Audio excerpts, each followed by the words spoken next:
মসজিদে যাওয়া নিষিদ্ধ করে দেয়া হলো, তাফসির মাহফিল নিষিদ্ধ করে দেয়া হলো, জুমার খুতবা নিষিদ্ধ করা হলো, ইসলামের সব অনুশাসন পালনকে রাষ্ট্রীয়ভাবে নিষিদ্ধ করা হলো। গোটা বিশ্বে যদি ইসলাম পালন নিষিদ্ধ হয়, আমার পরিবারে আমার ইসলাম পালনের সুযোগ আছে না নাই?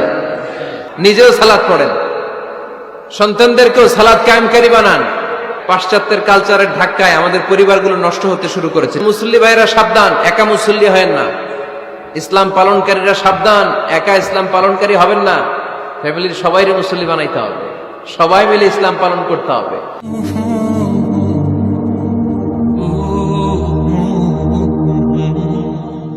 পরিবার হচ্ছে শান্তির নীড়। যার পরিবার নাই সে নীড়হারা পাখির মতো, ঠিক কিনা? এর সেবা করার কেউ নাই, এর খোঁজ খবর নেয়ার কেউ নাই, একে ভালোবাসার কেউ নাই।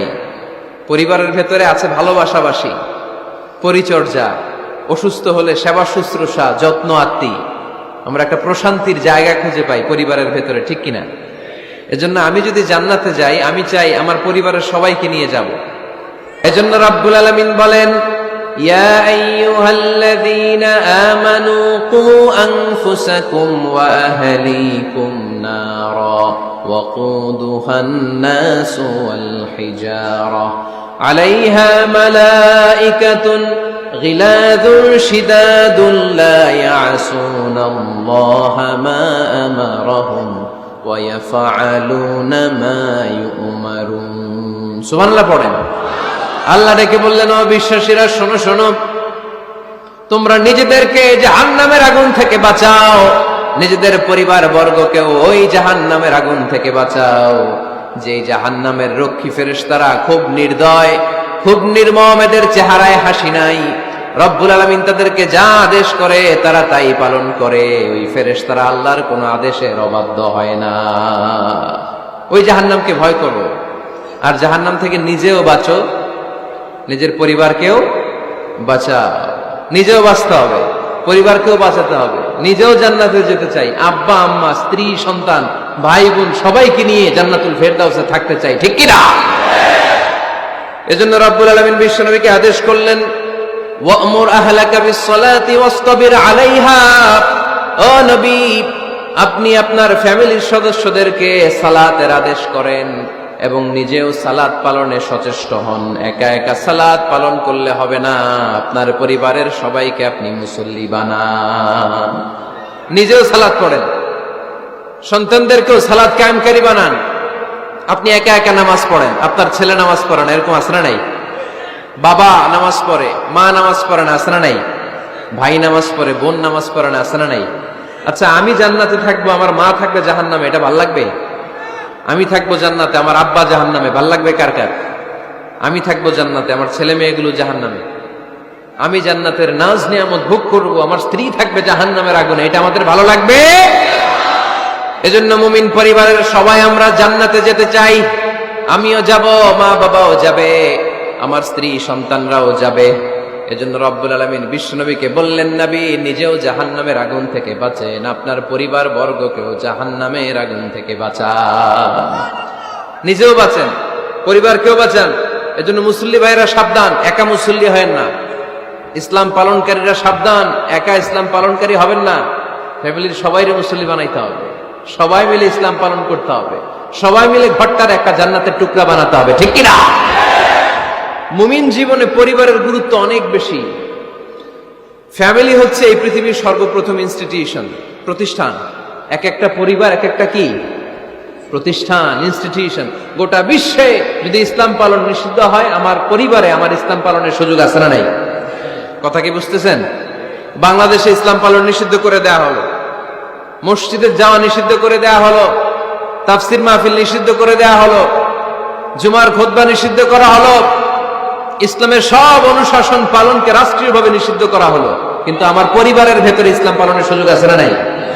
আমার বেডরুমের ভিতরে কেউ নিষিদ্ধ করতে পারবে কিছু? কথা বলেন। এজন্য গোটা বিশ্বেও যদি ইসলাম পালন নিষিদ্ধ হয়, আমার পরিবারে ইসলাম পালনের সুযোগ আছে না নাই? এজন্য পরিবার অনেক গুরুত্বপূর্ণ। মুমিন পরিবার এটা আল্লাহর পক্ষ থেকে নেয়ামত। আর মুমিন পরিবারে ভালোবাসার ভিত্তি হচ্ছে ঈমান। মুমিন না হলে মুমিন পরিবারের সদস্য হওয়া যায় না। নূহ আলাইহিস সালাম আল্লাহরে বললেন, আল্লাহ এই মহাপ্লাবনে আপনি আমার ছেলেকে মারবেন না, ইন্নাহু মিন ইবনি, নিশ্চয়ই এই ছেলেটা সে আমার সন্তান, আমার ঔরসজাত। আল্লাহ বললেন, না নূহ, তুমি ভুল বলেছো, সে তোমার সন্তান নয়। ঔরসজাত হলেই সন্তান হয় না, ঈমান আনা লাগে। চিল্লায় বলেন ঠিক কিনা? নূহ আলাইহিস সালামের এই মহাপ্লাবন নূহ আলাইহিস সালামের সন্তান কানাআনকে রক্ষা করতে পারে নাই। এজন্য মুমিন পরিবারের ভালোবাসার ভিত্তি হচ্ছে ঈমান। আওয়াজ করে বলতে হবে, বিশ্বাসীদের পরিবারের ভালোবাসার ভিত্তি কি? আরো জোরে বলেন, ভিত্তি কি? ঈমান। এজন্য আমাদের পরিবারগুলো আমাদের জন্য রহমত, আমাদের পরিবারগুলো আমাদের জন্য আল্লাহ তাআলার পক্ষ থেকে মার্সি, ব্লেসিংস এন্ড বাউন্টিজ।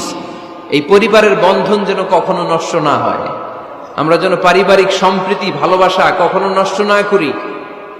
এখন ওয়েস্টের ধাক্কায়, পাশ্চাত্যের কালচারের ধাক্কায় আমাদের পরিবারগুলো নষ্ট হতে শুরু করেছে, ঠিক কিনা? আপনি খেয়াল করে দেখবেন, পাশ্চাত্যে এখন পরিবারগুলোর খুব মারাত্মক অবস্থা, ভঙ্গুর পারিবারিক ব্যবস্থা। এদের পরিবার টেকে না, এরা তো বিয়েই করে না। এরা বিয়ের চেয়ে বেশি পছন্দ করে লিভ টুগেদার। আছে না নাই? বিয়ে করে না, লিভ টুগেদার পছন্দ করে, ফ্রি সেক্স, অবাধ যৌনাচার, হোমোসেক্সুয়ালিটি, সমকামিতা, ছেলেতে ছেলেতে বিয়ে, মেয়েতে মেয়েতে বিয়ে। বিয়ে যাক দু একটা হয়, এগুলো 6 মাস 1 বছরের বেশি টিকে না। ডিভোর্সের সংখ্যা বেশি, ভ্রূণপাত, সন্তান হত্যা করার সংখ্যা বেশি, সুইসাইডের সংখ্যাও বেশি, ঠিক কিনা? রাইফেল একটা নিয়ে বের হয়ে রাস্তায় 4-5 জনকে শুট করে, পরে নিজের মাথায় নিজে গুলি করে নিজেও মরে যায়। কেন যে এগুলা করছে সে নিজেও জানে না। এরকম বিকৃত মস্তিষ্কের লোক পাশ্চাত্যে আছে না নাই? কারণ এদের পরিবার নাই, কারো বাবা আছে মা নাই, কারো মা আছে বাবা নাই।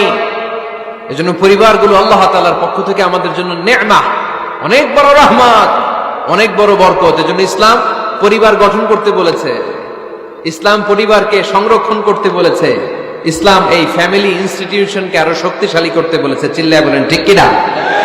এই কোরআনে পরিবার নিয়ে অনেক কথা, ফ্যামিলি ম্যাটার্স নিয়ে কোরআনে একটা সূরা আল্লাহ নাযিল করেছেন, সূরাতুত তালাক, অ্যাড্রেসিং দ্য ফ্যামিলি অ্যাফেয়ার্স। শুধু ফ্যামিলি রিলেটেড কথাই সূরাতুত তালাকে।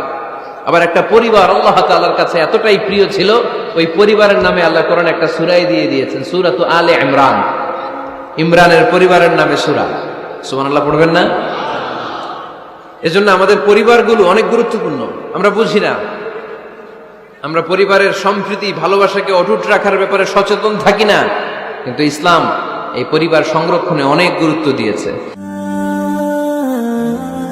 Be a part of our vision. Do listen and share the khair. Be with our official social media handle for latest updates.